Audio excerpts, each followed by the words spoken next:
વ્યાજખોરો સામે પોલીસની લાલ આંખ। સુરતમાં લોકો પાસેથી મોટી રકમ પડાવનાર 5 વ્યાજખોરોની ધરપકડ। આરોપીઓ બીજા પાસેથી રૂપિયા લાવી વ્યાજે આપતા। સુરતની કાપોદ્રા પોલીસે વ્યાજખોરો સામે લાલ આંખ કરી છે। કાપોદ્રા વિસ્તારમાં વિવિધ શાક માર્કેટમાં વેપાર કરતા ગરીબ લોકોને ઊંચા વ્યાજે રૂપિયા આપી દરરોજની ઉઘરાણી કરી મોટી રકમ પડાવી લેનાર 5 વ્યાજખોરોની ધરપકડ કરવામાં આવી છે। 5 અલગ અલગ ગુના દાખલ કરી 60,000ની મત્તા સાથે વ્યાજે રૂપિયા વસૂલતી ડાયરી સહિતનું સાહિત્ય એકત્ર કરી કાયદેસરની કાર્યવાહી હાથ ધરી છે। સુરતના કાપોદ્રા વિસ્તારમાં આવેલી વિવિધ શાક માર્કેટમાં વેપાર કરતા શાકભાજી વિક્રેતાઓ વ્યાજના વિષચક્રમાં ફસાયેલા હોવાની માહિતી પોલીસને ધ્યાને આવી હતી, જેને લઈને સુરતની કાપોદ્રા પોલીસે સમગ્ર મામલે હકીકત જાણવાનો પ્રયાસ કર્યો હતો અને અલગ અલગ 3 જેટલી ટીમો બનાવી હતી। કાપોદ્રા વિસ્તારમાં આવેલી નાના વરાછા, રૂક્ષ્મણી, કાપોદ્રા સહિતની અલગ અલગ શાક માર્કેટમાં વેપારીઓની પૂછપરછ કરી હતી।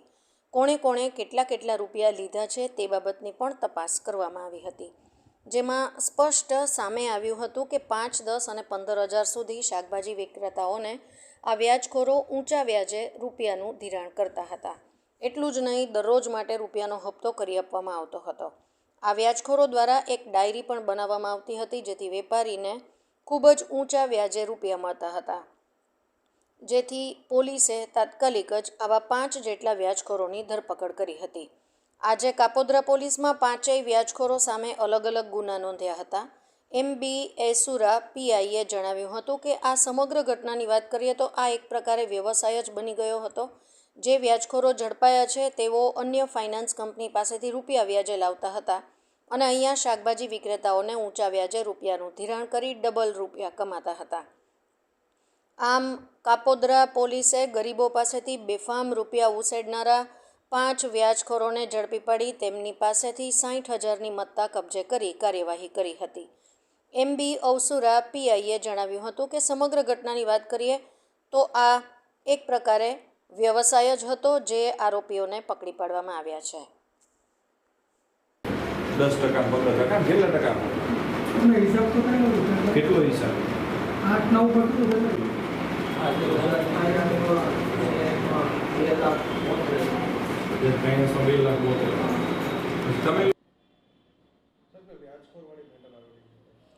ગઈકાલે કાપોદ્રા પોલીસ સ્ટેશન દ્વારા ગેરકાયદેસર રીતે વ્યાજનો ધંધો કરતા વ્યક્તિઓ પર કાર્યવાહી કરવા માટે એક સ્પેશિયલ ડ્રાઈવનું આયોજન કરવામાં આવેલું, જે અંતર્ગત કાપોદ્રા પોલીસ સ્ટેશન વિસ્તારમાં આવેલા નાના વરાછા, ગાયત્રી સોસાયટી, બાલમુકુંદ સોસાયટી, આ બધી સોસાયટીઓમાં શાકભાજીની લારીવાળા, રિક્ષાવાળા સામાન્ય રીતે ધંધો કરતા હોય છે, જેને ઊંચા વ્યાજે ગેરકાયદેસર રીતે અને વ્યાજનું લાયસન્સ ધરાવતા ન હોવા છતાં ઊંચા વ્યાજે 5,000, 10,000, 20,000, 25,000 ઊંચા વ્યાજે દેતા અને ડેઇલી કલેક્શન કરવાની ડાયરી સાથેના આરોપીઓને પકડવા માટે ખાસ ડ્રાઈવનું આયોજન કરવામાં આવેલું, જે અંતર્ગત છેલ્લા 2 દિવસથી ખાનગી રીતે માહિતી મેળવવામાં આવી કે ક્યાં કઈ જગ્યાએ આ લોકો આવે છે અને આવા ગરીબ માણસોને ખોટી રીતે વ્યાજના પૈસા આપી અને હેરાન પરેશાન કરે છે। જેના અનુસંધાને કાલે કાપોદ્રા પોલીસ સ્ટેશન દ્વારા જુદી 3 ટીમો બનાવી અને જુદી જગ્યાએ નાના વરાછા, કાપોદ્રા, રૂક્ષ્મણી સોસાયટી વગેરેમાં રેડો કરી અને કુલ 5 આરોપીઓને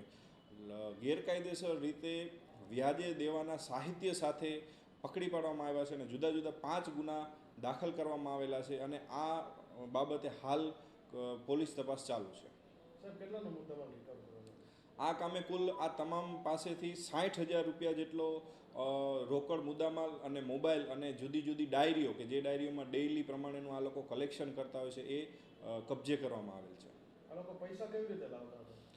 એક આરોપી બે આરોપીને પૂછપરછ કરતા પોતે એવું જણાવેલું છે કે અમે ફાઇનાન્સ કંપનીમાં લોન લઈને વ્યાજે આપીએ છીએ, એટલે પોતે પણ ફાઇનાન્સ કંપનીમાં લોન લે છે અને વ્યાજ કરે છે અને સરળતાથી પૈસો કમાય છે અને ગરીબ માણસોને હેરાન પરેશાન કરે છે। આ રીતની હકીકત આ સમગ્ર કિસ્સામાં માલુમ પડેલ છે હાલ।